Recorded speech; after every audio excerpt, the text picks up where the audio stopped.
Live షోకి స్వాగతం. ఆంధ్రప్రదేశ్కి సంబంధించినటువంటి వైసీపీ అధికార ప్రతినిధి రేగడి లక్ష్మణరావు గారు ఉన్నారు. అలాగే డాక్టర్ బాలరాజ్ యాదవ్ గారు టీఆర్ఎస్ నేత, ప్రకాష్ రెడ్డి గారు భారతీయ జనతా పార్టీ రాష్ట్ర కార్యదర్శి, చరణ్ కౌశిక్ యాదవ్ గారు తెలంగాణ కాంగ్రెస్ పార్టీ అధికార ప్రతినిధి, వీళ్ళంతా కూడా ఉన్నారు. ముందుగా ఈ మద్యం వ్యవహారం మీద సంక్షిప్తంగా లక్ష్మణరావు గారు చెప్పండి. ఈ క్యూఆర్ కోడ్ లేకుండా ఎంతకాలం చేశారు? ఈ నకిలీ మద్యం వార్తలు రాస్తుంటే సాక్షి మీద పోలీసులతోటి వేధింపులు, దాడులు చేస్తున్నారు. ఈ పరిణామాలను మీరు ఎట్లా స్పందిస్తారు? కేసర్ గారు, మీకు ప్యానల్ ఉన్న పెద్దలకి, సాక్షి టీవీ యాజమాన్యానికి, రాష్ట్ర ప్రజలందరూ కూడా హృదయపూర్వక నమస్కారాలు. నమస్కారం. మనం చూసాం సార్, కూటమి ప్రభుత్వం అధికారంలోకి వచ్చినటువంటి ఈ యొక్క 1.5 సంవత్సర కాలంలో ఏవైతే మద్యం షాపులు ఏవైతే ప్రైవేటు వ్యక్తులకి అప్పగించడం మనం చూసాం. గత ప్రభుత్వంలో ఉన్నటువంటి మద్య పాలసీని తీసేసి ఇప్పుడేమో కమిషన్ రూపంలో మరి ప్రైవేట్ వ్యక్తులకు ఇచ్చారు. అక్కడి నుంచి కూడా రాష్ట్రంలో విచ్చలవిడిగా కల్తీ మద్యం తయారు చేసి దానికి క్యూఆర్ కోడ్ లేకుండా మరి రాష్ట్రం వ్యాప్తంగా ఉన్నటువంటి 1,00,000 బెల్ట్ షాపులు, 500 పర్మిట్, వీళ్ళు ఇచ్చినటువంటి పర్మిట్ రూముల్లో విచ్చలవిడితనంగా ఏ రకంగా అయితే మరి మద్యం ఏరలై పారుతూ ఉందో మనం చూసాం. దానిని క్యూఆర్ కోడ్ కూడా స్కాన్ చేయడానికి ఒక యాప్ని తీసుకొచ్చారు ఈ మధ్యన కొత్తగానే. ఏదైతే మన తంబలపల్లిలో జరిగినటువంటి అక్రమ కల్తీ మద్యం ఫ్యాక్టరీ నుంచి వచ్చినటువంటి మద్యం ఏదైతే ఉందో అది బయటపడడంతో ఒక క్యూఆర్ కోడ్ స్కాన్ చేయడానికి ఒక యాప్ని తీసుకొస్తే ఆ యాప్ ద్వారా ఎవరైతే మద్యం ప్రియులు ఉన్నారో వాళ్ళు ఆ షాపు దగ్గరికి వెళ్ళి ఆ యొక్క క్వార్టర్ బాటిల్ని స్కాన్ చేస్తే ఎర్రని వస్తుంది. అంటే సాధారణంగా ఆ క్వార్టర్ బాటిల్ని మనం స్కాన్ చేస్తే ఆ బాటిల్ ఎక్కడ తయారు చేయబడింది, ఏ డిస్టిలరీ నుంచి వచ్చింది అనేది పూర్తి డేటా వస్తుంది. కానీ ఎర్ర వస్తుందంటే దానికి అర్థం ఏంటంటే ఇది కల్తీ మద్యం అని అర్థం. సో రాష్ట్ర ప్రభుత్వం ఎక్కడ పడితే అక్కడ విచ్చలవిడిగా చేస్తున్నటువంటి కల్తీ మద్యంలో 175 నియోజకవర్గాల్లో ఉన్నటువంటి టీడీపీ ఇన్ఛార్జీలకి కమిషన్ రూపంలో ఇచ్చి రాష్ట్రం మొత్తం మీద ఈ యొక్క తంబలపల్లి కేంద్రం, అలాగే ఇబ్రహీంపట్నం నుంచి వెళ్తున్నటువంటి మద్యం మనం చూసాం. అనకాపల్లి, పరవాడ, మళ్ళీ చిత్తూరు నుంచి ఇలాగా శ్రీకాకుళం దాకా కూడా ఎక్కడ చూసినా విచ్చలవిడిగా మందు తాగుతూ అక్కడే చనిపోతూ ఉన్నారు చాలా మంది. ఇప్పుడు 10-15 సంఖ్యలో. ఓకే ఆ మద్యం చనిపోయారా లేదా అనేది ఇప్పుడు వాళ్ళు దాని ఆ మాట అంటేనే ఊరుకునేదట్లేరు గవర్నమెంట్ వారు. ఆ నకిలీ మద్యం వ్యవహారం వీటన్నిటి మీద అందుకే సాక్షి మీద వాస్తవాలు రాస్తున్నారనే కోపంతో దాడులు కూడా చేస్తున్నారు. ఏదేమైనా దీనికి ఈ క్యూఆర్ కోడ్ తోటి ఇప్పటికైనా పరిష్కారం దొరికినట్టేనా? అయితే బెల్ షాపులు వీటిని ఎట్లా అరికడతారు? దాంట్లో నకిలీ మద్యం వెళ్లకుండా ఎట్లా జాగ్రత్త తీసుకుంటారు? ఇంతవరకు మంచిదే ఈ కనీసం 16 నెలల తర్వాత అయినా సరే దీన్ని తీసుకొచ్చినందుకు. మరి అనే దాని మీద మీ దగ్గర మీ కామెంట్ ఏమైనా ఉంటే చెప్పండి సంక్షిప్తంగా. సార్, కేఎస్ఆర్ గారు, మద్యం క్వాలిటీ ఉందా లేదా అనేది ఎక్సైజ్ శాఖ వారు, ప్రొహిబిషన్ శాఖ వారు ప్రతి షాపుకి వెళ్ళి అసలు తనిఖీ చేయాలి. ఇంతవరకు కూడా తనిఖీ చేయాల. ఒక యాప్ తీసుకొస్తే సదరు మద్యం ప్రియుడు ఎవరైతే వాటర్ బాటిల్ కొంత ఉంటాడో దాన్ని ప్రతిసారి స్కాన్ చేసిన వాళ్ళు ఉంటారు కదా. మద్యం అసలు చదువు లేని వాళ్ళు ఉంటారు, రోజువారు కూలీకి వెళ్ళే వాళ్ళు ఉంటారు. అది నకిలీ మద్యమా, క్వాలిటీ మద్యం అనేది వాళ్ళకి ఎలా తెలుస్తుంది సార్? అందుకని ఖచ్చితంగా రాష్ట్ర ప్రభుత్వం దీని మీద చర్యలు తీసుకోవాలి. చర్యలు తీసుకున్న తర్వాత ఏదైతే మరి మద్య కుంభకోణంలో వచ్చినటువంటి పేర్లు మనం చూసాం. జయచంద్ర రెడ్డి కానీ, కట్ట సురేంద్రనాథ్ కానీ, అలాగే జనార్దన్ రావు, ఏమనుకున్న వ్యక్తులు, వీళ్ళని ఎందుకని ఇంతలాగా వీళ్ళకి ఎందుకు ఇంత ప్రేమ చూపిస్తూ ఉంది? జయచంద్ర రెడ్డి గురించి ఎందుకు అరెస్ట్ చేయలేదు?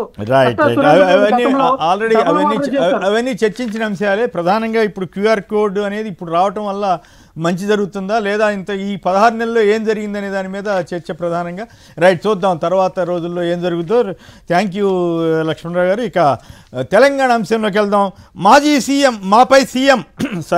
మాపై సీఎం రేవంత్ రెడ్డి కుట్ర, మంత్రి ఉత్తమ్, వేం నరేందర్ రెడ్డి కూడా మా అమ్మ అరెస్టుకు యత్నాలు, మంత్రి కొండా సురేఖ కుమార్తె సుస్మిత ఆరోపణలు, కొండా సురేఖ నివాసం వద్ద హైడ్రామా, మాజీ ఓఎస్డీ సుమంత్ కోసం వచ్చిన పోలీసులు అడ్డుకున్న సురేఖ కుమార్తె సుస్మిత, ఒకే కారులో వెళ్ళిపోయిన మంత్రి సురేఖ సుమంత్లు, హైడ్రామా, మంత్రి సురేఖ ఇంటి ముందు, తమ కుటుంబంపై సీఎం రేవంత్, పొంగులేటి, వేం నరేందర్ రెడ్డి తదితరులు కుట్ర చేస్తున్నారనే ఆరోపణలు, రెడ్లంతా కలిసి బీసీ మంత్రి అయిన తన తల్లిని అణగదొక్కేందుకు ప్రయత్నిస్తున్నారని సుస్మిత ఫైర్. కొండా సురేఖ గారి ఇష్యూ ఏం జరుగుతుంది ఏంటి అన్న దాని మీద ఆమె ఇంటి దగ్గర నుంచి మా ప్రతినిధి శేఖర్ ఉన్నారు. శేఖర్, చెప్పండి, ఏమిటి తాజా పరిణామాలు ఏమిటి? కొండా సురేఖ గారి కుమార్తె చేసిన ఆరోపణల ప్రభావం ఏ రకంగా ఉంటుంది?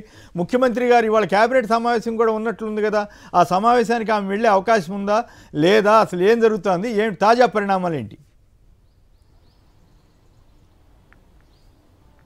ప్రస్తుతం మనం కొండా సురేఖ ఇంటి దగ్గర ఉన్నాము. అర్ధరాత్రి జరిగినటువంటి హైడ్రామా అంతా రాష్ట్ర వ్యాప్తంగా సంచలనంగా మారిందని చెప్పుకోవచ్చు. ఎందుకంటే కేబినెట్ మంత్రిగా ఉన్నటువంటి కొండా సురేఖ ఇంటికి టాస్క్ ఫోర్స్ పోలీసులు రావడము, తన మాజీ ఓఎస్డి సుమంత్ను అదుపులోకి తీసుకుంటామని ఆమెతో చెప్పడంతో ఆమె కూతురు పెద్ద ఎత్తున కూడా ఆందోళన చేసింది. పోలీసులతో వాగ్వాదానికి దిగినటువంటి పరిస్థితులు. సుమంత్ మీద ఉన్నటువంటి ఆరోపణలు ఏంటి, ఆయన చేసినటువంటి తప్పేంటి, మీరు ఎందుకోసం అరెస్ట్ చేయాలనుకుంటున్నారు, అదుపులోకి ఎందుకోసం తీసుకోవాలనుకుంటున్నారు అనే విషయాలను పోలీసులతో అడిగింది. ముఖ్యంగా హుజూరాబాద్ కాన్స్టిట్యున్సీకి సంబంధించి మంత్రి ఉత్తమ్ కుమార్ రెడ్డి కాన్స్టిట్యున్సీ పరిధిలో డెక్కన్ సిమెంట్ యాజమాన్యంతో సుమంత్ మిస్బిహేవ్ చేశారు, గన్తో వాళ్ళను బెదిరించేటువంటి ప్రయత్నం చేశారు, అందులో కొండా సురేఖ ఫ్యామిలీ అంతా ఇన్వాల్వ్ అయి ఉంది అన్నటువంటి ఆరోపణలు ఉన్నాయి. ఆ విషయం మీద కొండా సురేఖ కూతురు నిన్న ఈ విషయాన్ని అంతా కూడా ప్రస్తావించింది. దీని నేపథ్యంలో కొండా సురేఖ అట్లాగే సుష్మితా పటేల్ వీళ్ళిద్దరూ కూడా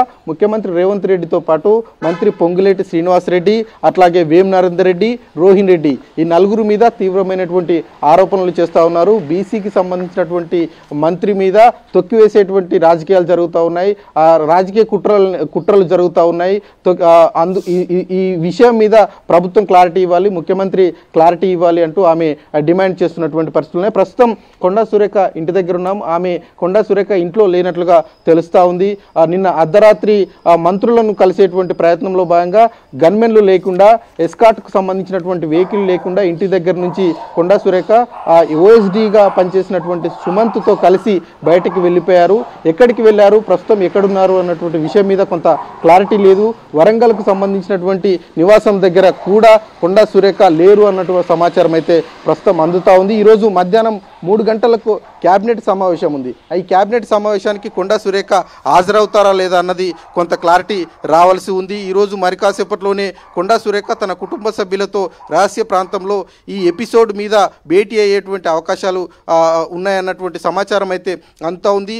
సుమంత్కు సంబంధించినటువంటి వ్యవహారంలో భవిష్యత్ కార్యాచరణ ప్రకటిస్తామని నిన్న అర్ధరాత్రి సుష్మితా పటేల్ కొండా సురేఖ కూతురు చెప్పారు. ఈ విషయం మొత్తం మీద అసలు ఏం జరిగింది, అసలు విషయం ఏంటి అన్నటువంటి విషయం మీద ఇటు కొండా ఫ్యామిలీ క్లారిటీ ఇవ్వట్లేదు, అట్లాగే ప్రభుత్వం కూడా క్లారిటీ ఇవ్వట్లేదు. ఆయనను టర్మినేట్ చేసినటువంటి ఉత్తర్వుల కాపీలో కూడా పూర్తి స్థాయిలో క్లారిటీ ఇవ్వకుండా పరిపాలనా పరమైనటువంటి అంశాల నేపథ్యంలో ఆయనను టర్మినేట్ చేస్తున్నామన్నటువంటి విషయాన్ని ఆ ఉత్తర్వుల కాపీలో పేర్కొన్నారు. మేడారం అభివృద్ధి కార్యక్రమాల్లో పొంగులేటి శ్రీనివాసరెడ్డి మంత్రి కొండా సురేఖకు తెలియకుండా అభివృద్ధి కార్యక్రమాలు చేస్తున్నారన్నటువంటి విమర్శలు కొండా సురేఖ చిట్చాట్లో చేశారు. ఈ విషయం మీద పొంగులేటి శ్రీనివాసరెడ్డి కూడా స్పందించారు. అట్లాంటి అవసరం నాకు లేదు, ప్రభుత్వంకు తెలిసే ఈ కార్యక్రమాలన్నీ కూడా జరుగుతున్నాయి, నిబంధనల ప్రకారమే జరుగుతున్నాయి అంటూ పొంగులేటి శ్రీనివాసరెడ్డి చెప్పారు. మరి చూడాలి కొండా సురేఖ ఈ రోజు ఫైనల్ గా ఒక మాట చెప్పండి. కొండా సురేఖ గారి కుమార్తె డైరెక్ట్గా రేవంత్ రెడ్డి గారి మీద ఆరోపణలు చేయటం, విమర్శలు చేయడం ద్వారా ఆమె తల్లి మంత్రి పదవికి చిక్కులు తెచ్చినట్లు అవుతుందా, అవదా, ఏంటి అసలు? అందుకు సిద్ధమయ్యే వాళ్ళు ఈ మాటలు మాట్లాడుతున్నారా, లేక రాజీ ఏమైనా కుదిరే అవకాశం ఉందా? సరే, ఖచ్చితంగా ఇది తీవ్రంగా పరిగణించాల్సినటువంటి అంశం అని చెప్పుకోవచ్చు. ఎందుకంటే మొదటి నుంచి కూడా కొండా సురేఖ కాంట్రవర్షియల్ కామెంట్ చేస్తున్నారు అన్నటువంటి విమర్శలు అయితే కొండా ఫ్యామిలీ మీద ఉంది. ఇప్పుడు ఈ ఎపిసోడ్లో కొండా సురేఖకు అన్ని విషయాలు తెలుసు అన్నట్లుగానే ప్రభుత్వానికి సంబంధించినటువంటి కొంతమంది పెద్దలు ఇంటర్నల్గా చెప్తా ఉన్నారు. కానీ ఏ విషయమూ నాకు తెలీదు, నాకు తెలియకుండా నా శాఖలో పరిణామాలు జరుగుతూ ఉన్నాయి, జిల్లాకు సంబంధించినటువంటి రాజకీయాలు జరుగుతూ ఉన్నాయి అన్నటువంటి విమర్శలు కొండా సురేఖ కూతురు చేస్తూ ఉన్నారు. ఈ విషయం మీద కొండా సురేఖ మరి ఎలా స్పందిస్తుంది అన్న చూడాల్సి ఉంటుంది. ప్రభుత్వ పెద్దలు మాత్రం కొండా సురేఖ ఇగోకు పోతే ఆమె ఇబ్బంది అయ్యేటువంటి అవకాశాలు ఉంటాయి, ఇగో తగ్గించుకోవాలని చెప్తా ఉన్నారు. Right, thank you Shekhar. ఇక ముందుగా చరణ్ కౌశిక్ యాదవ్ గారు చెప్పండి, ఏమిటి కొండా సురేఖ రాజకీయం కలకలం, ఏం చేస్తారు? ఆవిడని మంత్రివర్గ పదవిలో ఉంచుతారా, లేదా ఆవిడ తప్పుకుంటారా, లేదా రాజీ కుదురుతుందా? ఇంత పెద్ద సంచలనమైనటువంటి విషయం బహుశా కాంగ్రెస్ ప్రభుత్వం వచ్చిన తర్వాత మొదటిసారిగా ఇట్లా జరిగినట్లుంది, ఈ మొదటి ఉదంతంలాగా అనిపిస్తుంది. సో దీని మీద తాజా పరిణామాల మీద కాంగ్రెస్ పార్టీ వైఖరి ఏమిటి? ప్రధానంగా నిన్న ఏదైతే అర్ధరాత్రి జరిగినటువంటి సంఘటన విషయంలో పోలీసు వాళ్ళు తమ పని తాను చేసుకునే ప్రయత్నంలో వారు ముందుకు పోతున్నారు. దానికి రాజకీయంగా ఆపాదించే ప్రయత్నం కావచ్చు. ఎందుకంటే నిన్ననే పొల్యూషన్ డిపార్ట్మెంట్ లో కాంట్రాక్ట్ ఎంప్లాయీగా ఉన్నటువంటి సుమంత్ గారిని రాష్ట్ర ప్రభుత్వం ఆల్రెడీ తొలగించింది. తర్వాత తన మీద అభియోగాలు ఉన్నాయి కాబట్టి అరెస్ట్ చేసే ప్రయత్నం పోలీసు వాళ్ళు చేసినప్పుడు రాత్రి మనం చూసినాం పెద్ద ఎత్తున కొండ సురేఖ ఇంటి దగ్గర వాళ్ళ కూతురు కావచ్చు, అదేవిధంగా వారి కుటుంబ సభ్యులంతా కూడా ఆడుకున్న పరిస్థితి మనం చూసినాం. కాబట్టి ఇక్కడ ఈ కేసు సంబంధించిన వ్యవహారం వేరు, కొండ సురేఖ రాజకీయానికి సంబంధించిన వ్యవహారం వేరు, వాళ్ళ మంత్రిగా ఉన్నటువంటి వ్యవహారం ఎంత కూడా వేరు వేరు అంశాలు. ప్రధానంగా ఏదైతే సుమంత్ గారు చేసినటువంటి ఏదైతే ఆ డెక్కన్ సిమెంట్ కావచ్చు, అదేవిధంగా వారి మీద వచ్చిన ఆరోపణలు కావచ్చు, దానిలో భాగంగా మాత్రమే పోలీసు వాళ్ళు ఇంట్రాగేషన్ చేస్తూ అదేవిధంగా పోలీసు వాళ్ళు కేసులు నమోదు చేశారు. కాబట్టి దానిలో భాగంగా అరెస్ట్ చేయడానికి వచ్చినప్పుడు వారి కూతురు సుష్మితా పటేల్ గారు మాట్లాడిన మాటలు కూడా అందరూ చూశారు. కాబట్టి వారు మాట్లాడిన మాటలకు కాంగ్రెస్ పార్టీకి ఎలాంటి సంబంధం లేదు. ఎందుకంటే చట్టం అనేది అందరికీ ఒకే విధంగా ఉండాలని ప్రభుత్వం భావిస్తా ఉంది, ఆ దిశగా చర్యలు తీసుకుంటా ఉన్నారు. అదేవిధంగా ఎవరైతే సుమంత్ గారు ఏదైతే ఈ డెక్కన్ సిమెంట్ సంబంధించినటువంటి అభియోగాలు లేవో దాని విషయంలో మాత్రమే పోలీసు వాళ్ళు కేసు నమోదు చేసి తప్ప దీని రాజకీయ కుట్ర కోణంలో చూడాల్సిన అవసరం లేదు. కాదు కదా, మామూలుగా అయితే కాదు ఇక్కడ మామూలుగా అయితే చూడక్కర్లా, కానీ సుమంత్ గారిని ఆమెను రక్షిస్తున్నారనేటువంటి అభిప్రాయం కలిగేలాగా వార్తలు వచ్చాయి. రెండు, రేవంత్ రెడ్డి గారి మీద, వేం నరేంద్ర రెడ్డి గారి మీద, ఇంకెవరెవరి మీద, పొంగులేటి, ఉత్తమ్ కుమార్, వీళ్ళందరి మీద ఆరోపణ చేసి కులపరమైనటువంటి విమర్శలు కూడా ఆమె కూతురు తీసుకొచ్చారు కదా. దీని ఎఫెక్ట్ కాంగ్రెస్ పార్టీ మీద కానీ ప్రభుత్వం మీద కానీ ఉంటుందా? ఆవిడని మంత్రి పదవిగా కంటిన్యూ అయ్యే అవకాశం ఉందా లేదా? సార్, వారి మంత్రి పదవికి ఈ అంశానికి సంబంధం లేదు. ఇక్కడ కొండ సురేఖ గారు మాట్లాడలేదు. సుష్మితా పటేల్ గారికి కాంగ్రెస్ పార్టీ ఎలాంటి పోస్టు లేదు. వారు ఆ సందర్భానుసారంగా వారు మాట్లాడుకున్నారు. అది వారి వ్యక్తిగతమా లేకపోతే ఇంకా కొండ ఫ్యామిలీకి సంబంధించిన అంశం అనేది తర్వాత తీరాల్సిన అవసరం. ఎందుకంటే కొండ సురేఖ గారు మాట్లాడితేనే వాస్తవ విషయాలను కూడా బయటకు వస్తాయి. ఇక్కడ కొండ సురేఖ గారి మంత్రి పదవి కానీ అదే కాకుండా ఇది అంతా ఏదో రాద్ధాంతం చేసే ప్రయత్నమే తప్ప మీడియా అడావిడి చేస్తాం. ఎందుకంటే సుమంత్ గారి మీద కేసు అయింది, ఆ కేసు సంబంధించి పోలీసు అంటే అట్లా కాదుగా, మంత్రి గారికి ఫోన్ చేసి మీ ఇంట్లో ఉన్నట్టుగా అక్కడ రక్షణ పొందుతున్నట్టుగా ఆశ్రయం పొందుతున్నట్టుగా వస్తున్నాయి, మీరు బయటికి పంపించేయండి అని చెప్పి ఆవిడతో చేయించే పని కదా. డైరెక్ట్గా పోలీసులు వెళ్ళేసరికి అది ఒక పెద్ద సంచలనమైన విషయంగా మారిపోయింది కదా. మంత్రి గారి ఇంటికే వెళ్ళారు అని పైగా ఆ కూతురు చెబుతా ఉంది, తల్లిని కూడా అరెస్ట్ చేసే ప్రయత్నాలు జరుగుతున్నాయని కూడా ఆరోపించినట్లుంది తండ్రిని. ఇప్పుడు పోలీసు వాళ్ళకి సంబంధించి ఒక ఇష్యూ జరిగినప్పుడు ఖచ్చితంగా మహిళా పోలీసులు వస్తాయి. ఎందుకంటే ఎవరైనా మహిళలు అడ్డుకునే ప్రయత్నం చేసినప్పుడు ఖచ్చితంగా మహిళా పోలీసులు వచ్చినంత మాత్రాన కొండ సురేఖ గారిని అరెస్ట్ చేస్తారని కాదు, అనవసరంగా దీన్ని రాద్ధాంతం చేసే ప్రయత్నమే. ఎందుకంటే గతంలో మనం చూసినాం, ప్రజాస్వామ్యం గతంలో లేదు. ఇక్కడ తెలంగాణ రాష్ట్రం కాంగ్రెస్ ప్రభుత్వం చట్టం అనేది అందరికి ఒకే విధంగా ఉండాలని ప్రభుత్వం భావిస్తా ఉంది. ఆ దిశగా ఏదైతే సుమంత్ గారి మీద కేసు అయిందో సుమంత్ గారు అక్కడ పోలీసు వాళ్ళకి తెలవడంతో వాళ్ళు అరెస్ట్ చేస్తారని పోయారు. ఆ విషయంలో కొండ సురేఖ గారి కూతురు సుష్మితా పటేల్ గారు మాట్లాడారు. కాంగ్రెస్ పార్టీ కానీ సుష్మితా పటేల్ గారి కానీ ఎలాంటి కాంగ్రెస్ పార్టీలో వారికి పోస్ట్ లేదు. వారు అది మాట్లాడిన మాటలు వారి వ్యక్తిగతం తప్ప కొండ సురేఖ గారు ఈ అంశం గురించి మాట్లాడిన మాత్రమే వాస్తవ విషయాలను కూడా పరిగణలోకి వస్తాయి. ఖచ్చితంగా కొండ సురేఖ గారి మాటల ఆధారంగా మాత్రమే మనం ఫర్దర్ గా ఏం జరుగుతుందో తెలుసుకోవాల్సిన అవసరం ఉంటుంది. కానీ అనవసరంగా కాంగ్రెస్ పార్టీ మీద బురదలే ప్రయత్నం కొంతమంది చేస్తా ఉన్నారు. దీనికి కాంగ్రెస్ పార్టీకి ఎలాంటి సంబంధం లేదు. కొండ సురేఖ గారికి మంత్రి పదవి కానీ కాంగ్రెస్ పార్టీ ఇంకా అంతర్గతంగా ఇంకా ఎలాంటి విభేదాలు వచ్చే అవకాశం లేదు. ఖచ్చితంగా ఇది సమస్యపోతుందని చెప్పి భావించాల్సిన అవసరం ఉంది.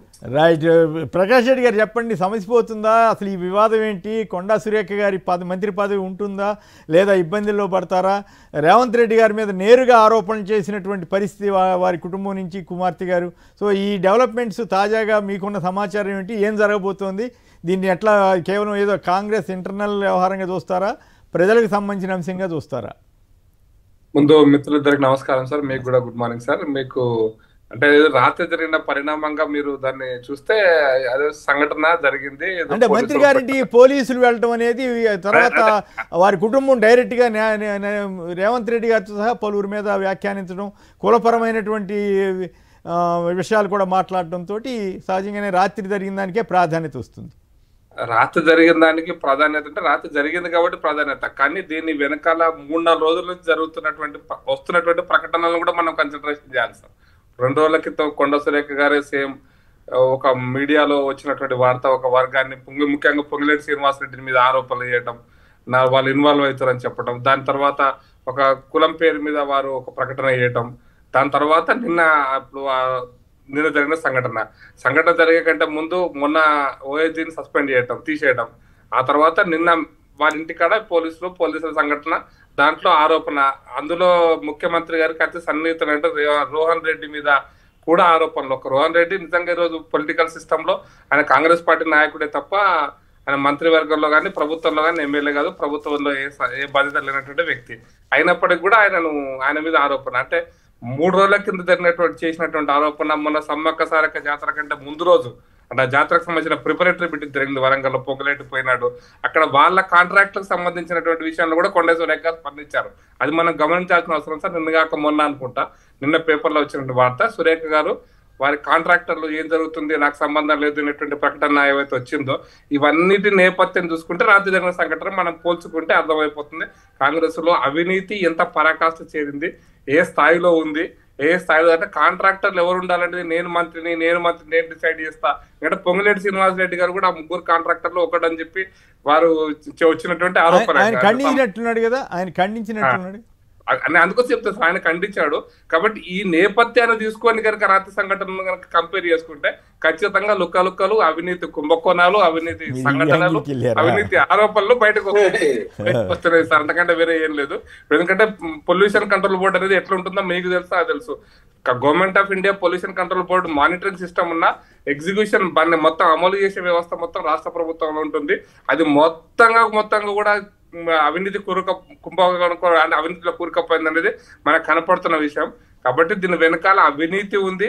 అవినీతి ఎంత దాచుకున్నదాన్ని పంచుకోవడం, అంటే దోచుకున్నదాన్ని పంచుకోవడానికి జరుగుతున్నటువంటి పరిణామాలు తప్పిస్తే ఇంకొకటి కాదు ఇది.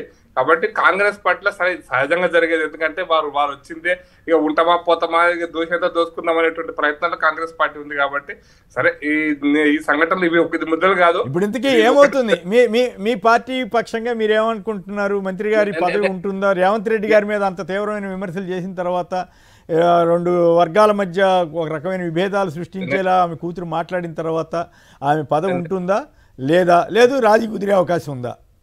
సార్ రాజీ పేరు మీద ఢిల్లీ అధిష్టానం చెప్తుంది, వీళ్ళు ఒప్పుకుంటారు. రేవంత్ రెడ్డికి ఒక మంత్రిని తీసేసేటువంటి ధైర్యము సామర్థ్యము ఈ రోజు రేవంత్ రెడ్డి గారికి పార్టీకి లేవు. ఎందుకంటే ముఖ్యమంత్రి ఆ స్థాయిలో లేడు. రాహుల్ గాంధీ ఇప్పుడు అట్లా అన్నారు, ఒకవేళ తీసారనుకోండి అప్పుడు శభాష్ అంటారా? ఇటువంటి పరిస్థితి వచ్చినప్పుడు, ఇటువంటి క్రమశిక్షణ తీసుకోవాలనుకున్నప్పుడు ఖచ్చితంగా తీసేయాల్సి వస్తుంది సార్. ఈ క్రమశిక్షణ అన్నట్టు వచ్చినప్పుడు దానికి క్రమశిక్షణ కాపాడాలనుకుంటే తీసేయాల్సి వస్తుంది. తీసేయలేకపోతున్నారంటే కాంగ్రెస్ పార్టీలో క్రమశిక్షణ ఏ స్థాయిలో ఉందో ప్రజలకు అర్థమైపోతుంది. దాచుకోవడం అనేటువంటి దాంట్లో జరుగుతున్నటువంటి దీన్ని వాళ్ళు ప్రజలు చూస్తారు. కాబట్టి అది వాళ్ళ ఇష్టం, వాళ్ళ పార్టీ ఇష్టం, వాళ్ళ ఇష్టం. కానీ మేమైతే ఫీల్ అవుతుంది అంటే సరే అధిష్టానం ఎట్లా ఓట్లు ఉంటుంది. రేవంత్ రెడ్డికి ఈ రోజున్న పరిస్థితులలో మంత్రి పదవులు ఆయనకు సంబంధం లేదు, చైర్మన్లు ఆయనకు సంబంధం లేకుండా జరుగుతాయి, కమిటీలు ఆయనకు సంబంధం లేకుండా జరుగుతాయి. జరుగుతున్న పరిణామాలు ఏవి కూడా రేవంత్ రెడ్డికి సంబంధం ఉన్నట్టుగా అనిపిస్తలేదు ప్రజలకైతే. కాబట్టి దీని వెనకాల రేవంత్ రెడ్డి సామర్థ్యం ఏమీ లేదు. అధిష్టానం చెప్తే రేవంత్ రెడ్డి చేయాలి. ఇది ఒక బొమ్మలాగా ఉన్నాడు అనేటువంటిది ప్రజలకు పోతుంది. ముఖ్యమంత్రి బొమ్మలాగా ఉండని ప్రజలకు పోతే ఎవరికి నష్టమో మీకు తెలుసు, రాజకీయాల్లో నాకు తెలుసు, ప్రజలకు కూడా తెలుసు. బాలరాజు గారు మీ వాదన ఏమిటి? ఏం జరిగింది, ఏం జరగబోతోంది కాంగ్రెస్లో? అట్లాగే ప్రకాష్ రెడ్డి గారు, చరణ్ గారు మాట్లాడి విన్నారు. సో ఓవరాల్గా మీ అభిప్రాయం చెప్పండి. ముందుగా కొమ్మినేని గారు మీకు, అదేవిధంగా సాక్షి టీవీ యాజమాన్యానికి, ప్రేక్షకులకి, అదేవిధంగా ప్యానెల్లో పెద్దలు భారతీయ జనతా పార్టీ ప్రతినిధి ప్రకాష్ రెడ్డి గారికి, కాంగ్రెస్ పార్టీ ప్రతినిధి చరణ్ కౌశిక్ గారికి నమస్కారం. సార్, ఏదైతే ఇప్పుడు రాజకీయాల్లో అనేక రోజులుగా తెలంగాణలో ఏం జరుగుతుందో తెలంగాణ సమాజం అంతా పర్యవేక్షిస్తా ఉంది. బీఆర్ఎస్ పార్టీగా ఎప్పటికప్పుడుగా మా యొక్క వాదన వినిపిస్తా ఉంది. మొదటగా జడ్చర్ల ఎమ్మెల్యేగా ఉన్న అనిరుద్ రెడ్డి గారు మాట్లాడిన మాటలు మీకు విశదీకరిస్తా ఉన్నా. ఏం చెప్పాడు సార్? 100% కాంట్రాక్ట్లకు సంబంధించి రేవంత్ రెడ్డి గారికి సంబంధించినటువంటి పాత పార్టీకి సంబంధించిన వాళ్ళకి ఎక్కువ కాంట్రాక్ట్లు ఇస్తారని ఆరోపణలు చేసినారు. మాదేం నడచట్లేదని చెప్పిన మాట వాస్తవం కాదా? అది పత్రికల్లో వచ్చిన మాట వాస్తవం కాదా? ఒకసారి కాంగ్రెస్ పార్టీ ఒప్పుకోవాలి. రెండోది, నేను తీసుకపోతే నా పని కాలేదు, కానీ ఒక కాంట్రాక్టర్ సంబంధించి వారు 20% కమిషన్ ఇస్తే నా పని అయిందని ఆరోపణ చేసిన మాట వాస్తవం కాదా? ఇది ఒకసారి ఆలోచన చేసుకోవాలి. రెండు, సచివాలయంలో, ఈ రాష్ట్ర సచివాలయంలో ముఖ్యమంత్రి గారు ఉండే సచివాలయంలో, ఈ రాష్ట్రానికి గుండెకాయ అయినటువంటి సచివాలయంలో ఇవాళ కాంట్రాక్టులు ధర్నా చేసి మేము చిన్న చిన్న కాంట్రాక్టులము 50 కోట్లు 10 కోట్లు 20 కోట్లు 30 లక్షలు 40 లక్షలు వర్క్ చేసిన వాళ్ళము మేము వెళ్ళి మా పనులకు బిల్లులు ఇవ్వమంటే 20% కమిషన్ ఇవ్వకుంటే ఈ బిల్లులు పాస్ కావట్లేవనే వాస్తవాన్ని ఇలా సెక్రటరీ సాక్షిగా కాంట్రాక్టర్లు ధర్నా చేసిన సందర్భాన్ని ఇలా సాక్షి జీవితాలు గుర్తు చేస్తా ఉన్నారు. రెండవది సర్పంచులకు సంబంధించి గతంలో మేము అనేక రకాల వర్కులు చేసినాము. మీరు ఎలక్షన్ సమయంలో మీ అధికారం రాగానే మా బిల్లులన్నీ కూడా పాస్ చేస్తామన్నారు.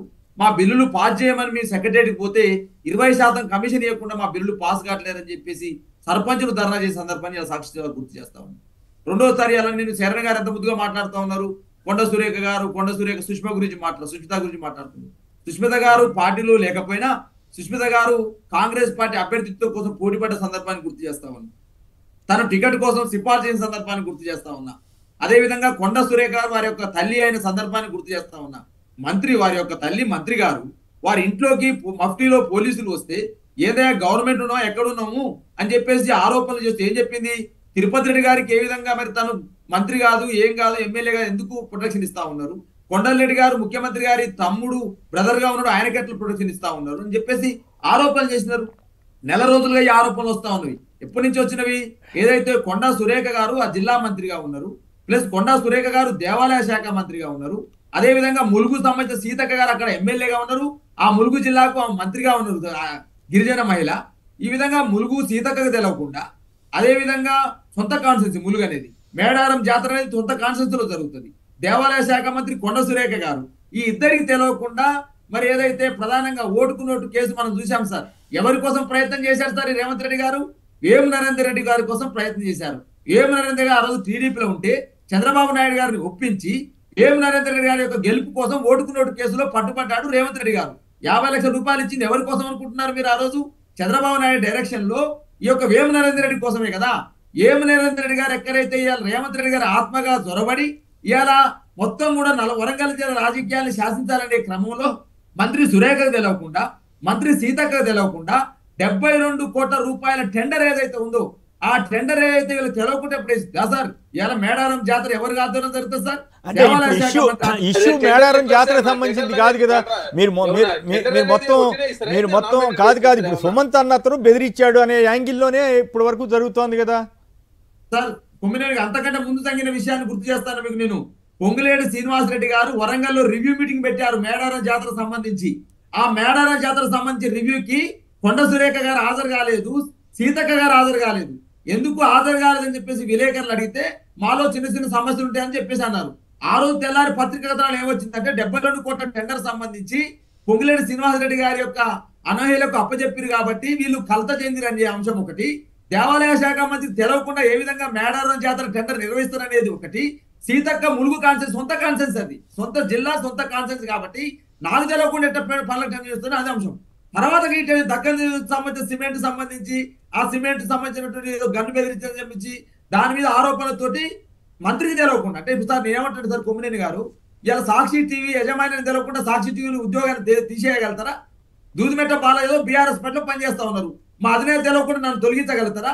కాబట్టి కొండ సురేఖకు ఇవ్వాలి కదా, మీ మంత్రి కదా, మీ క్యాబినెట్ లో మంత్రి, మీ క్యాబినెట్ మంత్రికి ఓఎస్డీ అతను, ఆయన ఒక సంస్థలో ఉద్యోగం కాంట్రాక్ట్ ఉద్యోగం పనిచేస్తా ఉన్నాడు.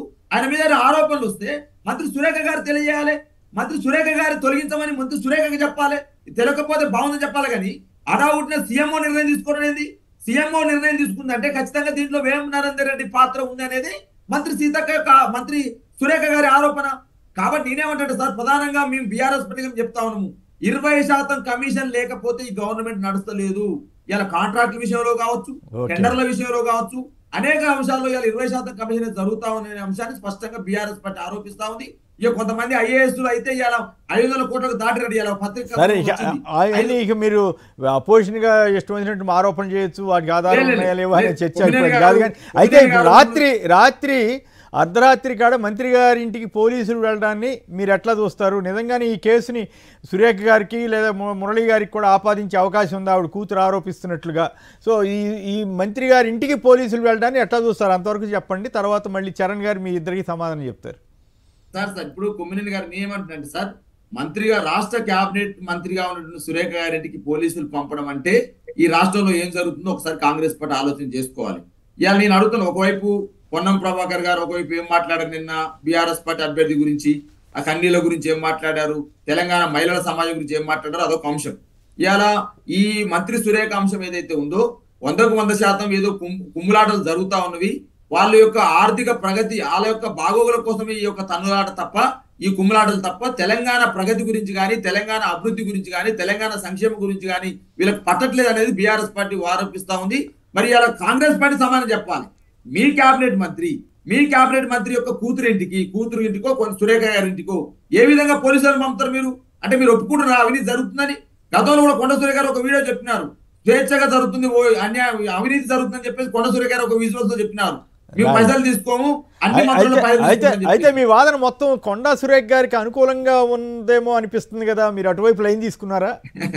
లేదు సార్ ఏ మహిళకైనా అన్యాయం జరిగినా అటువైపు మాట్లాడతాం సార్. ఇప్పుడు కేబినెట్ మంత్రి కొన్ని అధికారాలు ఉంటాయి కొమ్మినేని గారు, వాళ్ళ అధికారాన్ని మొత్తం కూడా నేను ఏదో సీఎం ఉన్నా కాబట్టి మ్యానిపులేట్ చేస్తా అని చెప్పేసి మాట్లాడుతూ అట్లా కాదు బీసీ యాంగిల్లో ఏమన్నా సైడ్ తీసుకున్నారా అని ఒక డౌట్ వస్తుంది, అది అందుకోసం. ఎందుకు సార్ బీసీ ఇప్పుడు సార్ జనరల్ గా చెబుతున్నారు, కొండ సురేఖ గారు కాబట్టి మా కేటీఆర్ గురించి మాట్లాడినప్పుడు డెఫినెట్ గా మేము వ్యతిరేకించినాం, అట్లా మాట్లాడొద్దని చెప్పినాం. నాగార్జున గారి కుటుంబం పట్ల చేసినప్పుడు మేము వ్యతిరేకించినాం.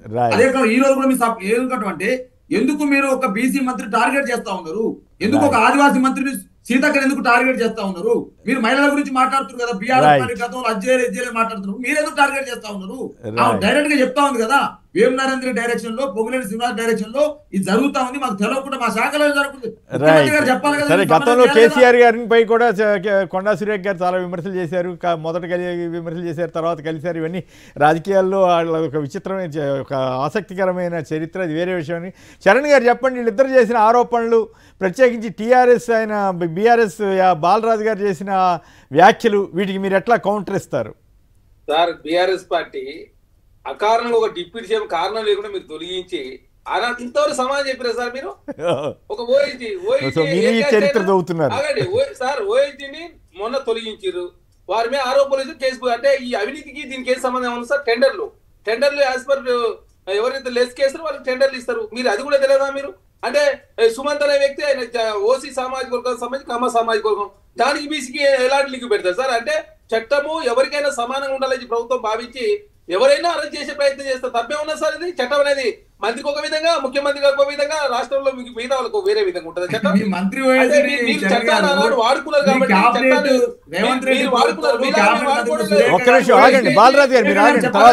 మేము ఓఐటీ సంబంధించినటువంటి వారి మీద ఆరోపణలు వచ్చిన తర్వాత వారి పొల్యూషన్ బోర్డు లో కాంట్రాక్ట్ ఎంప్లాయ్ ఉంటే తొలగించి వారి మీద కేసులు నమోదు చేసి అరెస్ట్ చేశాను పోతే మీకు వచ్చిన బాధ ఏంది? దీని ఎందుకు రాజకీయం చేస్తా ఉన్నారు?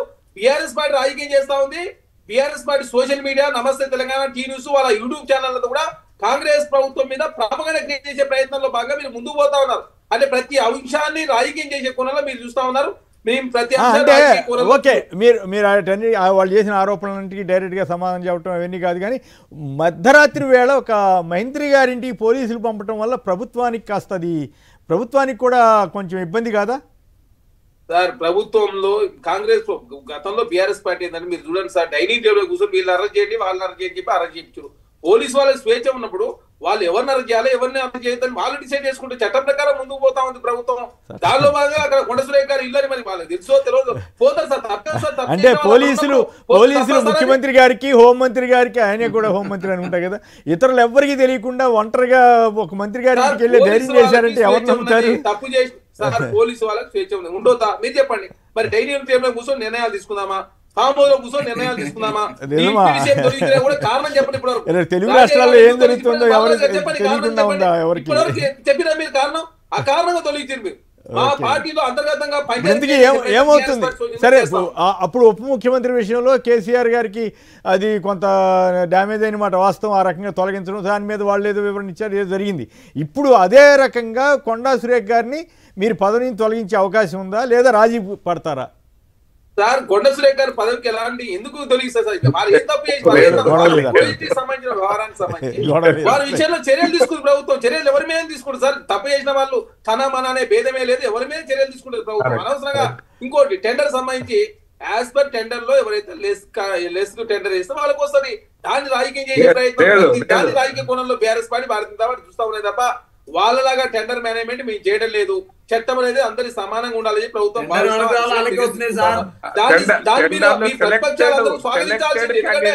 ఒక్క నిమిషం చరణ్ గారు, ఒక్క నిమిషం ప్రకాష్ రెడ్డి గారు ఏదో అడుగుతున్నారు. ఒక్క నిమిషం చరణ్ గారు, ఒక్క నిమిషం ప్రకాష్ రెడ్డి గారు అడగండి, ఇప్పుడు అడగండి సార్. నేనేమంటున్నా సార్, ఈ 2 సంవత్సరాలలో అంత 3 సంవత్సరాల వచ్చిన కాంగ్రెస్ పార్టీ చాలా గొప్ప విషయం చెప్పింది. కానీ 2 సంవత్సరాలలో జరిగినటువంటి టెండర్ల మీద నిజంగా ఎంక్వైరీ జరిగితే సెలెక్టెడ్ పర్సన్స్ కి, నేను మళ్ళీ చెప్తున్నా సార్, సెలెక్టెడ్ పర్సన్స్ కాదు, సింగరేణిలో కావచ్చు, హౌసింగ్ లో కావచ్చు, ఇంకో దాంట్లో కావచ్చు, రోడ్లో కావచ్చు, అన్నింటిలో సెలెక్టెడ్ పర్సన్స్ కి వాళ్ళ నాయకులు సెలక్షన్ తోటే వస్తుంది. లేకుంటే టెక్నికల్ బిడ్ ఫైనల్ అయినాక కూడా ఫైనాన్షియల్ బిడ్ ఓపెన్ చేస్తలేరు సార్ వీళ్ళు. దుర్మార్గంగా నేను దాన్ని ఎంక్వైరీ బయట పెడతాం రాబోయే రోజులు, అది కూడా బయటకు వస్తుంది. మీరు ఎవరెవరు టెండర్లు ఇచ్చారండి, సింగరేణిలో కూడా అదే చేస్తున్నారు, ఇప్పుడు కూడా సింగరేణిలో అదే చేస్తున్నారు అంటున్నాను. సింగరేణిలో బట్టి అంటే ఇక్కడ నాకు అర్థం కాని విషయం ఏంటంటే, ఒకటేమో మేడారం ఆలయం గొడవ టెండర్లు, ఆ గొడవ అంతా ఒకటి, రెండో వైపు ఏమో డక్కన్ సిమెంట్ కంపెనీకి సంబంధించిన వాళ్ళు బెదిరించారు. దీనికి దానికి లింక్ పెడతారేంటి నాకు అర్థం కాదు. 10% లంచం ఇవ్వకుండా ఒక్క టెండర్ ఫైనల్ అయితే తెలంగాణలో 10% కమిషన్. మన పేమెంట్ సంగతి తర్వాత నేను ఇస్తా, మీరు దమ్ముంటే తీయండి, నేను ఛాలెంజ్ చేస్తున్నా, దమ్ముంటే ఇస్తా. ఒక్కొక్కరు మాట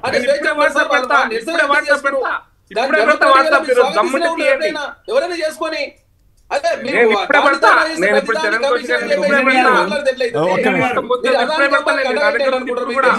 ఒక్కొక్కరు మాట్లాడి దయచేసి.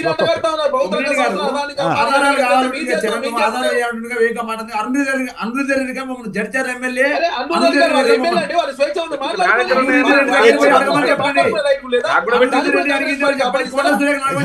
మాట్లాడితేనేమో స్వేచ్ఛ ఉందంటారు, వీళ్ళు అడిగితేనేమో కౌశిక్ గారు ఎమ్మెల్యేలు మాట్లాడితే స్వేచ్ఛ అంటున్నారు, మళ్ళీ అవినీతి ఉందని వీళ్ళు అంటేనేమో ఒట్టిదే ఆధారాలు లేవని అంటున్నారు. ఎట్లా ఇది? మంత్రి కొండ సురేఖ చెప్పింది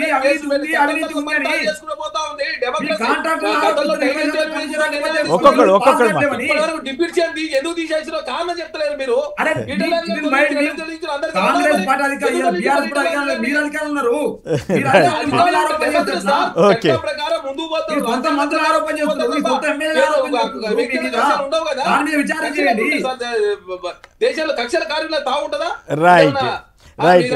అయితే ఓవరాల్ గా చూస్తే మరి మంత్రి పదవి చిక్కులు వస్తాయా లేదా అనేది ఇంకా స్పష్టత ఇవ్వలేకపోతున్నారు. అయితే మంత్రి పదవికి దీనికి ఏం సంబంధం అని కాంగ్రెస్ ప్రతినిధి అంటున్నారు. ప్రకాష్ రెడ్డి గారు చెప్పండి, జూబ్లీహిల్స్ ఉప ఎన్నికల సందర్భంగా బీఆర్ఎస్ కాంగ్రెస్ల మధ్య జరుగుతున్న మాటల యుద్ధం అనండి. పొన్నం ప్రభాకర్ గారు ఏకంగా క్యాండిడేట్ తోటి తీసుకొచ్చి వీళ్ళు బీఆర్ఎస్ వాళ్ళు ఏడ్పిస్తున్నారు, డ్రామా అని అదని ఇదని మాట్లాడారు కదా, మీకేమనిపిస్తుంది? మీరు ఇంకా ప్రచార రంగంలో దిగినట్లేరు పూర్తిగా? మేము ప్రచార రంగంలో అప్పుడే దిగినాం సార్. మొదలు క్యాండిడేట్ ఎప్పుడో అసలు మేము ఇంటింటికి వాళ్ళు టీవీలలో పేపర్లలో బాగా కనపడతారు, ఎందుకంటే మంత్రులు కాబట్టి మంత్రులకు వచ్చింటారు, అది షో టీవీలో కనపడడం కోసమే ప్రోగ్రామ్స్ చేస్తారు. కానీ వాస్తవానికి మేము ఇంటింటికి పోయి మేము ఈవెన్ ఎన్రోల్మెంట్ గారి వ్యాఖ్యలు ఆసక్తికరం. నిజంగానే డ్రామా నడుపుతున్నారా బీఆర్ఎస్ వాళ్ళు అన్నది నా ప్రశ్న. నేను ఓటర్ లిస్ట్ అప్పటి నుంచి మొదలు పెట్టినాం సార్. ఓటర్ మొదలు పెట్టి అది ఒక పాయింట్. అయితే పొన్నం ప్రభాకర్ గారి మాటలకు ఈ మధ్య కాలంలో జూబ్లీహిల్స్ కాన్ఫరెన్స్ ఎన్నికలు ఉంటాయని చెప్పి కొన్ని రోడ్లు కూడా వేశాడు. ఆయన చెప్పకుండా అక్కడ స్థానిక ఎంపీకి చెప్పకుండా కూడా టైంకు ముందే రావడం, అట్లాంటివి కూడా ఈ మధ్య మాకు డిస్టర్బెన్స్ కూడా కిషన్ రెడ్డి గారు నెల 15 రోజుల కింద అట్లాంటి పనులు కూడా చేశాడు పొన్నం ప్రభాకర్ గారు. వారి పెద్ద ఈరోజు తెలంగాణ పాలిటిక్స్ లో పొన్నం ప్రభాకర్ గారి మాటలకు పెద్ద క్రెడిబిలిటీ ఉండదు అనుకోవట్లేదు, దాని పెద్ద ప్రాముఖ్యత ఇవ్వాల్సిన అవసరం లేదని నేను అనుకుంటున్నా. రెండో పాయింట్ ఏంటంటే, సహజంగా ఏంటంటే మాగుంట గోపీనాథ్ గారు 3 సార్లు ఎలక్షన్ గెలిచిన వ్యక్తి. అక్కడ వారి సతీమణి చనిపోయినారు మాగుంట గోపీనాథ్ గారు అకారణంగా, లేకపోతే అనారోగ్యంతో అకారణం అంటే అకాల మృత్యు జరిగింది. కాబట్టి సహజమైనటువంటి ఉద్వేగాలు ఉంటాయి, సహజమైన ఉద్వేగాలు ఉంటాయి, కానీ అవి రాజకీయాలకు పనికిరావు. అయితే ఉద్వేగాల నుంచి వచ్చేటువంటి ఏడుపును కూడా రాజకీయాలు చేయాల్సిన అవసరం లేదు. ఉంటే సహజంగా ఉంటాయి. వాళ్ళ కుటుంబం ఎంత నేపథ్యంలో ఎంత మంచి కూడా మనకు వాళ్ళ కుటుంబం యొక్క ఇంటర్నల్ విషయం తెలియదు కాబట్టి వచ్చేటువంటి ఆ భావోద్వేగాలను మనం గౌరవించాలి. అయితే దాన్ని రాజకీయాల ఓటర్ రూపంలో మారుతుందా మారదా అంటే గత అనుభవాలు ఉన్నాయి. ఈవెన్ మన కంటోన్మెంట్ కాన్స్టిట్యున్సీలో అనుభవం చూసినాం మనం. కంటోన్మెంట్ లో ఆ సానుభూతి అని రాలేదు. అంతకు దుబ్బాకలో కూడా సానుభూతి రాలేదు. రామలింగారెడ్డి గారు కూడా సీనియర్ నాయకులు, ఆ కాన్స్టిట్యున్సీలో చాలా సార్లు గెలిచిన వ్యక్తి, కానీ సానుభూతి రాలేదు. అట్లా ఈవెన్ వైరా కాన్స్టిట్యున్సీ, మన పాలేరు కాన్స్టిట్యున్సీలో అట్లా సానుభూతి రాలేదు. అంటే అట్లా కొన్నిటికి వచ్చిందండి. గతంలో సబితా ఇంద్రారెడ్డి గారు గెలిచారు ఉప ఎన్నికలో, ఉమా మాధవరెడ్డి గారు గెలిచారు. అట్లా అటు ఉన్నాయి ఇటు ఉన్నాయి సార్. అవి ఇండిపెండెంట్ గా అప్పుడు వచ్చిన ప్రతిపాదనలలో ఇండిపెండెంట్ గెలిచిన, అంటే వాళ్ళు వితౌట్ కాంటెస్ట్ గెలిచినటువంటి సీన్ ఉంది తప్పిస్తే అంతకు ముందు ప్రతిపాదనల్లో ఈ మధ్య కాలంలో, అందుకోసం ఈ మధ్య కాలంలో ఈ సానుభూతి అనేది పెద్దగా వర్కౌట్ అయితే లేదు. నాయకత్వ లక్షణాలు ఉంటే సహజంగా ఓటేస్తారు, మహిళలైనా ఓటేస్తారు, వారి కుటుంబ సభ్యులైనా ఓటేస్తారు. అటువంటి లేకుంటే పాలేరు కాన్స్టిట్యున్సీ వారిని చూశారు, దామోదర్ రెడ్డి వాళ్ళ బ్రదర్ వెంకటరెడ్డి గారిని, వెంకటరెడ్డి గారిని, వారి కుటుంబానికి అవకాశం ఇవ్వలేదు. కాబట్టి నేను అనుకుంటున్నా ఈ సానుభూతి అనేది వారి కుటుంబానికి పరిమితం. మనందరం కూడా సంఘీభావం, మనందరం కూడా సానుభూతి ప్రకటిస్తాం, కానీ రాజకీయాలకు కలపొద్దు. రాజకీయాలు కలిపే ప్రయత్నం కూడా అటువంటి వాటిని అటువంటి భావోద్వేగాలను రాజకీయ విమర్శల ద్వారా చేయొద్దని పొన్నం ప్రభాకర్ గారు కూడా నా అప్పీల్ సార్. రైట్. వెంకటరెడ్డి గారు హైదరాబాద్ నుంచి. వెంకటరెడ్డి గారు నమస్కారం, మాట్లాడండి. హలో వెంకటరెడ్డి గారు. రైట్. కౌశిక్ గారు చెప్పండి, ఏమిటి పొన్నం ప్రభాకర్ గారు అంతలేసి మాటలు అనొచ్చా? అట్లా సానుభూతి అని, డ్రామా అని ఇట్లాంటివి అనొచ్చా? పద్ధతేనా కాదా? ఏమిటి బీఆర్ఎస్ వాళ్ళు తీవ్రంగా విమర్శిస్తున్నారు మిమ్మల్ని? కారా బుల్డోజరా అని కూడా అన్నారు మళ్ళీ వాళ్ళు. కౌశిక్ గారు మీరు కరెక్ట్గా రెలవెంట్ వీడియో చూపించారు దీనికి. బీఆర్ఎస్ వాళ్ళు సమాధానం చెప్పాల్సి వస్తుంది. Okay, carry on. ఇది పాలేరులో జరిగినటువంటి రామిరెడ్డి వెంకరెడ్డి గారు చనిపోయినప్పుడు వారు మాట్లాడిన మాటలు కేటీఆర్ గారు. ఓకే. ఇక్కడ పొన్నం ప్రభాకర్ గారు మాట్లాడింది ఏంటంటే, టిఆర్ఎస్ పార్టీ సంబంధించిన కార్యకర్తలు ప్రతి మీటింగ్ లో ఎడవాలని చెప్పేసి సునీత గారు మేము ఒత్తిడి చేస్తా ఉన్నారు. ఈ ఒత్తిడి తెచ్చి సానుభూతి పొందాలనే ప్రయత్నం చేయడం కరెక్ట్ కాదని చెప్పి ప్రతి మీటింగ్ లోనూ అట్లా చేయమని ఎందుకు చెప్తారు? ఇప్పుడు వారు అదే మాట్లాడారు. దాన్ని బీఆర్ఎస్ మాకు చెప్తున్నా, బీఆర్ఎస్ పార్టీ ఏంటంటే యూట్యూబ్ ఛానల్ నమ్ముకున్నది, మేమే ప్రజలు నమ్ముకున్నాం. వాళ్ళు 23 యూట్యూబ్ ఛానల్ ఏర్పాటు చేసుకొని కాంగ్రెస్ పార్టీకి సంబంధించి చిన్న చిన్న కటింగ్లు చేయాలా, కాంగ్రెస్ పార్టీ బదనాం చేయాలా, ట్రోలింగ్ చేయాలి ఒక ఆలోచనతో ముందుకు పోతా ఉన్నాం. ఇది కేటీఆర్ గారి నాయకత్వంలో ముందుకు పోతుంది చాలా స్పష్టంగా కల్వకుంట్ల కవిత గారు చెప్పారు. మా అన్న యూట్యూబ్ ఛానల్ చూస్తున్నారని చెప్పి వారే మాట్లాడి కదా. కల్వకుంట్ల కవిత గారి ప్రశ్నలకేమో బీఆర్ఎస్ పార్టీ సమాధానం చెప్పారు. ఇక భారతీయ జనతా పార్టీ రాజాసింగ్ గారి ప్రశ్నలకు సమాధానం చెప్పారు. ఏం చెప్పారు రాజాసింగ్ గారు? ఇక జూబ్లీస్ ఎవరికి ఇస్తున్నామన్నా కిషన్ రెడ్డి గారు అయిపోయింది, ఆ బీఆర్ఎస్ పార్టీకి వారు చాలా స్పష్టంగా మాట్లాడు. వారు కూడా గెలిచేది లేదు, ఏం లేదు. అక్కడ బీఆర్ఎస్ గెలుపు కోసం ఇంతవరకు లేట్ అయింది క్యాండిడేట్, బీఆర్ఎస్ పార్టీ కోసం పనిచేస్తారు, వారు మాట్లాడుతున్నారు. కాబట్టి దీని మధ్యలో ఏం చేస్తారు? పొన్నం ప్రభాకర్ గారు ఇట్లా మాట్లాడని చెప్పి దాని ట్రోలింగ్ చేసే ప్రతిదీ రాజకీయ కోణంలో చూస్తే ఎట్లా? కాబట్టి మేము ఏమంటా ఉన్నాం సార్, తెలంగాణ రాష్ట్రం ఏర్పడిన తర్వాత 8 సార్లు ఏదైతే చనిపోయినప్పుడు జరిగితే 2 దిక్కుల్లో మాత్రం సానుభూతి వచ్చిన మాట వాస్తవం, మిగతా దిక్కుల్లో రాలేదు. నాగార్జున సాగర్, అదే కాకుండా ఏదైతే ఇక్కడ 2-3 దిక్కులో మాత్రమే చనిపోయిన కుటుంబాలకు సంబంధించిన వాళ్ళు గెలిచిన పరిస్థితి మనం చూసాం. మిగతా దిక్కులో ఆ పరిస్థితి లేకుండే. కాబట్టి ఖచ్చితంగా కాంగ్రెస్ పార్టీ సంబంధించినటువంటి అభ్యర్థి గెలిచిన పూర్తి విశ్వాసం. ఎందుకంటే 2014లో మా నవీన్ యాదవ్ గారు పోటీ చేశారు, సెకండ్ వచ్చారు. 2018లో వారు స్వతహాగా ఇండిపెండెంట్ పోటీ చేస్తే 20,000 ఓట్లు వచ్చినాయి. మొన్న పోటీ అజారుద్దీన్ గారు ఉంటే అజారుద్దీన్ గారు 16,000 ఓట్లతో ఓడిపోతే వారికి ఎమ్మెల్సీ ఇచ్చినాం. నవీన్ యాదవ్ గారికి ఎమ్మెల్యే టికెట్ ఇచ్చారు, సీఎన్ రెడ్డి గారు కార్పొరేషన్ చైర్మన్ ఇచ్చారు. కాంగ్రెస్ పార్టీ అందరూ కలిసికట్టుగా పనిచేస్తున్నారు కదా. కాంగ్రెస్ పార్టీ పూర్తి విశ్వాసంతో ఉన్నాం. 6 కార్పొరేటర్లు ఉంటే 2 కాంగ్రెస్, 2 బీఆర్ఎస్, 2 ఎంఐఎం పార్టీ ఉన్నారు. ఎంఐఎం పార్టీ కూడా కాంగ్రెస్ పార్టీ మద్దతు ఇవ్వబోతాం. కాబట్టి సునాయాసంగా కాంగ్రెస్ పార్టీ గెలుస్తుంది. కాబట్టి దీన్ని అడుగునే ప్రయత్నం బీఆర్ఎస్ పార్టీ చేస్తా ఉంది. ఎందుకంటే బీఆర్ఎస్ పార్టీ జూబ్లీస్ ఎలక్షన్ ఓడిపోతే ఆ పార్టీలో ఎవరు ఉంటారో ఎవరు పోతారో అర్థం కాని పరిస్థితిలో వారు కొట్టుబిట్టి ఆడతారు. కాబట్టి దీన్ని సీరియస్ తీసుకొని ఖచ్చితంగా గెలవాలని ఒక దురుద్దేశమే తప్ప కంటోన్మెంట్ ఫలితం ఇక్కడ రిపీట్ కాబోతోంది. కంటోన్మెంట్ లో బీఆర్ఎస్ పార్టీ థర్డ్ ఉంటే ఇక్కడ సెకండ్ ఉండబోతా ఉంది, బీజేపీ థర్డ్ ఉండబోతా ఉంది. ఓకే. వెంకటరెడ్డి గారు హైదరాబాద్ నుంచి. వెంకటరెడ్డి గారు నమస్కారం, మాట్లాడండి. హలో, నమస్కారం అండి. ఇప్పుడు మన కాంగ్రెస్ పార్టీ వాళ్ళు ఒక క్యాండిడేట్ ఏడుస్తున్నారు అని అంటున్నారు కదండి వీళ్ళు. అవును. ఆవిడ ఇప్పుడు కంపాషనేట్ గ్రౌండ్స్ మీద వాళ్ళ భర్త చనిపోవడం వల్ల ఆయన టర్మ్ లో ఈవిడ కంటెస్ట్ చేస్తున్నారు. ఈవిడ అసలు కంటెస్ట్ లేకుండా ఏకగ్రీవం చేసి ఉండొచ్చు కదా కాంగ్రెస్ వాళ్ళు. ఆవిడ ఏడుపు వినేవాళ్ళు కాదు. అంటే గతంలో కేటీఆర్ గారు కూడా అట్లాగే మాట్లాడారని వాళ్ళు వీడియో చూపించారు. చేస్తే వినేవాళ్ళు కాదు కదా. అట్లా కాదు కదా. గతంలో కూడా కాంగ్రెస్ వాళ్ళు ఒకప్పుడు నక్సలైట్లు కాల్పులు జరిపిన సందర్భంలో ఇచ్చారు అట్లా. Okay, right. మన బాలరాజు గారు చెప్పండి, ఏమిటి మీ వాదన ఏమిటి? ఎందుకు మీరు భయపడుతున్నారా? సానుభూతి వస్తుందో రాదో అని అనుమానమా? ప్రతి చోట ఇట్లా చేస్తున్నారు, డ్రామా నడిపిస్తున్నారని పొన్నం గారు అంటున్నారు. సో దాని మీద మీ కామెంట్ చెప్పండి సార్. కొమ్మినేని గారు ప్రజలు భయపడతా ఉన్నారు. జూబ్లీహిల్స్ ప్రజలేగా తెలంగాణ ప్రజలు భయపడుతున్నారు బుల్డోజర్ రాజ్యం వస్తుందేమని చెప్పేసి. ప్రతి పేదవాడింటికి బుల్డోజర్ పోతుంది సార్. అలా బుల్డోజర్ తో పాటుగా హిమాయత్ సాగర్, ఉస్మాన్ సాగర్ సంబంధించిన నీళ్లను అర్ధాంతరంగా ఏదైతే మూసి ఏదైతే పునర్జీవం పేరుతో లేదా 1,50,000 కోట్లు దోచుకోవాలనుకుంటా ఉన్నారో దానికి పేద పేదలు అడ్డం పడుతున్నారు కదా సార్. ఉస్మాన్ సాగర్, హిమాయత్ సాగర్ గేట్లని ఒకేసారి అర్ధరాత్రి తెరిచి అనేక మంది పేదల గుడిసెలు ముంచినారు. దానికోసం పేదలు భయపడతా ఉన్నారు కాంగ్రెస్ కోటేస్తామంటే. అదేవిధంగా పేదల ఇళ్లకు బుల్డోజర్ పంపుతా ఉన్నారు, దానికోసం పేదలు భయపడుతున్నారు కోటేద్దామంటే. ఇవాళ హైడ్రా పేరుతో మీరు చేసిన విధ్వంసం అంతా ఇంత కాదు సార్. రియల్ ఎస్టేట్ తగ్గిపోయింది హైదరాబాద్ లో. కాదు మొన్నే కదా 177 కోట్లకి ఎకరం అమ్ముడుపోయింది. ప్లస్ మొన్న నిన్న శ్రీధర్ బాబు గారు కూడా చెబుతున్నారు 11% పెరిగిందని చెబుతున్నారు రియల్ ఎస్టేట్ వారు. సార్ ఎంఎస్ఆర్ ప్రాపర్టీస్ కి ప్రెస్టేజ్ సంస్థకి ఎటువంటి ఒప్పందాలు జరిగినాయో నాకు తెలుసు సార్.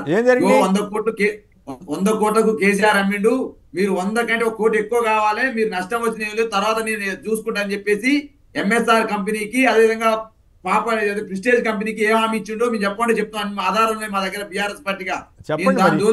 ఎంఎస్ఆర్ కంపెనీలో బీఆర్ఎస్ మాజీ ఎంపీ కూడా వాటా ఉందంట కదా సార్.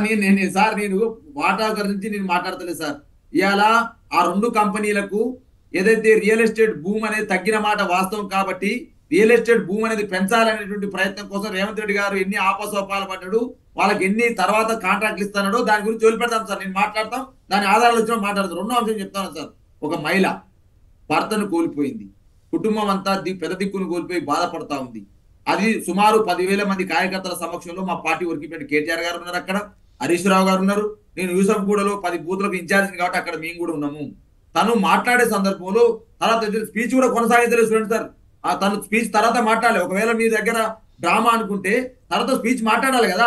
కానీ తను స్పీచ్ మాట్లాడలేక సుమారు ఒక 1 మినిట్ కూడా కాలేదు సార్. 1 మినిట్ కాగానే అక్కడ ఉన్న వాళ్ళందరూ కూడా గోపన్న అమరహాయ్ అని చెప్పే సందర్భంలో ఆమెకు కన్నీళ్లు తట్టుకోలేక వస్తే దాన్ని కూడా మీరు రాజకీయాలు చేస్తే మనం ఏమనాలి సార్. విద్యుత గౌరవిస్తున్న పొన్నం ప్రభాకర్ గారు సీనియర్ ఎంపీగా పనిచేసినారు, వారు తెలంగాణ ఉద్యమంలో ఉన్నారు. మరి మంత్రిగా ఈ మధ్యకాలం అడ్డూరు లక్ష్మణ్ గురించి ఏం మాట్లాడినో మనం చూసినాం. అదేవిధంగా వారి మధ్య ఈ మధ్యకాలంలో వారి యొక్క శ్రేష్టలు తెలంగాణ రాష్ట్రం మొత్తం కూడా రాష్ట్రం రాజకీయాల్లో కొంత కల్లోలం చేస్తా ఉన్నాయి. రేవంత్ రెడ్డి గారు కూడా కొరికిరాని కొయ్యగా మారుతా ఉన్నాడు. ఈయన యొక్క వాక్యాలు ఈయనేమంటాడు సార్, ప్రధానంగా అడ్డూరు లక్ష్మణ్ వాక్యాలు మేమే చేయించినాం. ఇప్పుడు మేమంటే కన్నీళ్లు పెట్టుతున్నాం మీరు అంటారు కదా. అడ్డూరు లక్ష్మణ్ ని ఏమన్నాడో పొన్నం ప్రభాకర్ మనం చూలేము సోషల్ మీడియాలో. కాబట్టి ఒక మహిళ పట్ల, భర్తను కోల్పోయిన మహిళ పట్ల, ఒక అభ్యర్థిగా పోటీ చేస్తున్న మహిళ పట్ల మీరు చులకన భావంతో మాట్లాడని ఇక్కడ ఖండిస్తా ఉన్నాను. ఇకనైనా పొన్నం ప్రభాకర్ క్షమాపణ చెప్పాలి. ఒకవేళ పొన్నం ప్రభాకర్ గారు క్షమాపణ చెప్పకపోతే అది రేవంత్ రెడ్డికి చుట్టుకుంటాం. ఎందుకంటే రేవంత్ రెడ్డి గారు అనిపిస్తుందని చెప్పేసి అనవచ్చు దీని మీద. కాబట్టి ఇవాళ సార్ నేను 2 సార్లు చెప్తున్నా, బీఆర్ఎస్ పార్టీ ఒకటే చెప్తా ఉంది, మీకు బుల్డోజర్ కావాలన్నా డబుల్ బెడ్రూమ్ ఇచ్చే కార్ పార్టీ కావాలని అడుగుతా ఉన్నాం. మేము ఇవాళ 100% మా సంక్షేమ మీరు చేసిన ఆరోపణలు చరణ్ గారు రిప్లై వీళ్ళు ఎన్ని డబుల్ బెడ్రూమ్ ఇచ్చారు సార్? 7 లక్షల డబుల్ 3,500 బెడ్రూమ్లు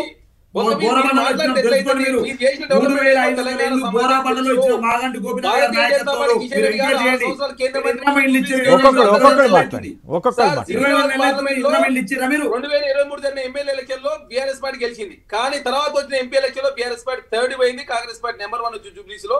ఖచ్చితంగా జూబ్లీస్ లో 50,000 మెజార్టీ తక్కువ.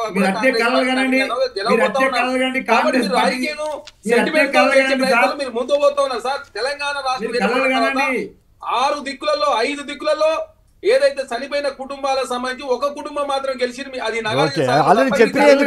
అది ఈ పాయింట్ సమాధానం చెప్పండి.